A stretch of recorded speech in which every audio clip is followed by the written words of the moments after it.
9월 4일 오늘 만나 말씀은 열왕기하 2장 19절에서 22절까지 말씀입니다. 그 성읍 사람들이 엘리사에게 말하였다. 보십시오. 선생님께서도 보시는 바와 같이 이 성읍이 차지하고 있는 자리는 좋지만 물이 좋지 않아서 이 땅에서는 사람들이 아이를 유산합니다. 그러자 그는 새 대접에 소금을 조금 담아가지고 오라고 하였다. 그들이 그것을 가져오니 엘리사는 물에 근원이 있는 곳으로 가서 소금을 그곳에 뿌리며 말하였다. 주님께서 이렇게 말씀하신다. 내가 이 물을 맑게 고쳐놓았으니 다시는 이곳에서 사람들이 물 때문에 죽거나 유산하는 일이 없을 것이다. 그곳의 물은 엘리사가 말한 대로 그때부터 맑아져서 오늘에 이르렀다. 아멘. 오늘 만나로 만나주시는 하나님을 기대합니다. 오늘은 하나님의 말씀, 하나님의 권위에 순종하는 그리스도인의 자세에 대해서 이야기를 나눠보려 합니다. 오늘 말씀에 등장하는 엘리사는 엘리야 다음으로 선지자가 된 하나님의 사람입니다. 엘리사는 열왕기상 19장에서 처음으로 등장합니다. 이세벨을 피해 시내산으로 도망갔던 엘리야에게 하나님께서 나타나셔서 다시 회복을 명하시고 기름을 부으라고 한 사람 중 한 사람이 엘리사입니다. 이때부터 엘리사는 엘리야를 따르며 하나님의 사람으로 성장해 나갑니다.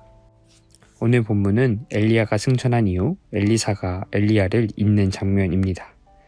길갈에서 베델로, 여리고를 지나 요단강 건너편, 엘리야의 떠나는 여정을 따르는 엘리사에게 각 지역의 예언자 수련생들은 말을 걸어옵니다. 선생님의 스승을 주님께서 오늘 하늘로 데려가시려고 하시는데 선생님께서는 알고 계십니까? 엘리야가 하늘로 올라가고 혼자 돌아오는 엘리사를 본 이들은 엘리야를 이어 엘리사가 하나님의 사람이 된 것을 봅니다. 오늘 말씀은 지리적으로 베델, 여리고, 요단강에서 다시 여리고, 베델로 이어집니다. 여리고에서 따르던 그들은 엘리사의 만류에도 엘리야의 시신을 찾으려고 합니다. 예언자 수련생들은 엘리사의 첫 지시를 거부합니다. 이후 여리고 땅에 온 엘리사에게 여리고 땅의 사람들은 도움을 청합니다. 엘리사는 여리고 사람들의 요청을 받고 그들의 문제를 해결해 줍니다. 여리고의 물은 좋지 않아 땅에 열매를 맺지 못하고 사람들이 고통을 겪고 있었습니다. 엘리사는 새 그릇에 소금을 담아 물의 근원에 던짐으로써 그 물을 정화하고 회복시킵니다. 그리고 이후에 등장하는 베델의 아이 사건은 불순종의 상황을 의미합니다. 성경은 이처럼 하나님의 사람, 하나님의 말씀에 대한 불순종과 순종을 중요하게 말해줍니다. 여리고 사람들은 그들의 문제를 엘리사에게 가져갔습니다. 엘리사는 하나님께서 주신 권위와 능력으로 그 문제를 해결합니다. 여기서 중요한 것은 여리고 사람들이 하나님의 종인 엘리사에게 도움을 청했을 때 그들은 엘리사를 통해 하나님의 권위를 인정하고 순종하는 태도를 보였다는 점입니다. 우리는 일상에서 종종 문제에 직면합니다. 이때 우리는 누구에게 도움을 청하나요? 우리의 능력이나 세상의 방법을 의지하기보다는 하나님의 말씀에 순종하고 그분의 지혜와 인도를 구하는 것이 필요합니다. 엘리사의 행동은 하나님의 말씀에 대한 순종이 어떻게 삶을 변화시키고 회복을 가져오는지를 보여줍니다. 여리고 사람들은 엘리사의 권위에 도전하지 않고 그를 통해 하나님께서 역사하실 것을 기대하며 순종했습니다. 예언자 수련생들은 엘리사의 첫 명령을 거부했던과는 대조적입니다. 그들은 엘리야의 시신을 찾으려고 했지만 엘리사의 경고를 무시하고 결국 아무 성과도 얻지 못했습니다. 이는 하나님의 권위를 무시하고 자신의 방법을 고집할 때 어떠한 결과가 따르는지를 잘 보여줍니다. 우리의 일상에서도 우리는 하나님의 권위와 말씀을 존중해야 합니다. 하나님의 말씀은 단순한 정보나 조언이 아니라 우리의 삶을 인도하고 변화시키는 권위 있는 말씀입니다. 우리는 그 말씀을 존중하고 신뢰할 때 하나님의 놀라운 역사와 은혜를 경험할 수 있습니다. 엘리사는 엘리야의 뒤를 이어 하나님의 사람으로 살아갔습니다. 그의 삶은 하나님의 말씀과 권위에 철저히 순종하는 삶이었습니다.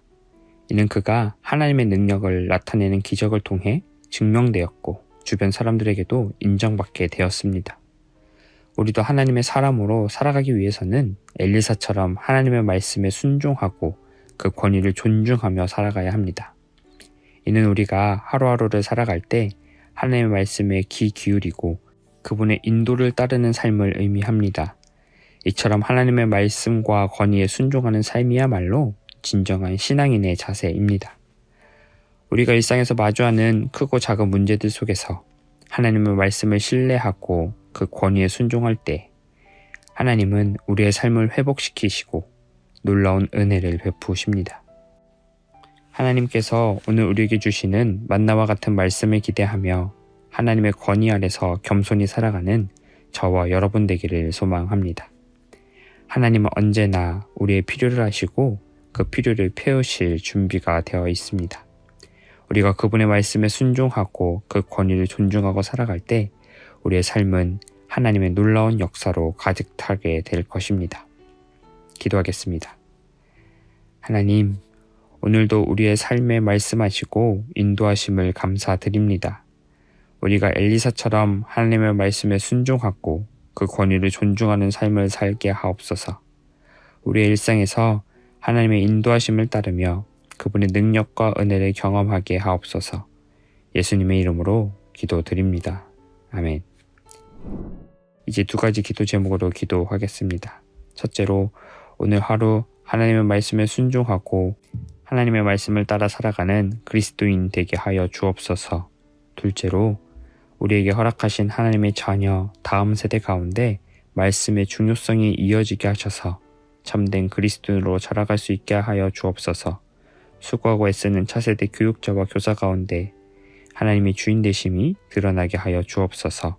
이 제목으로 기도하신 후에 개인 기도하시겠습니다.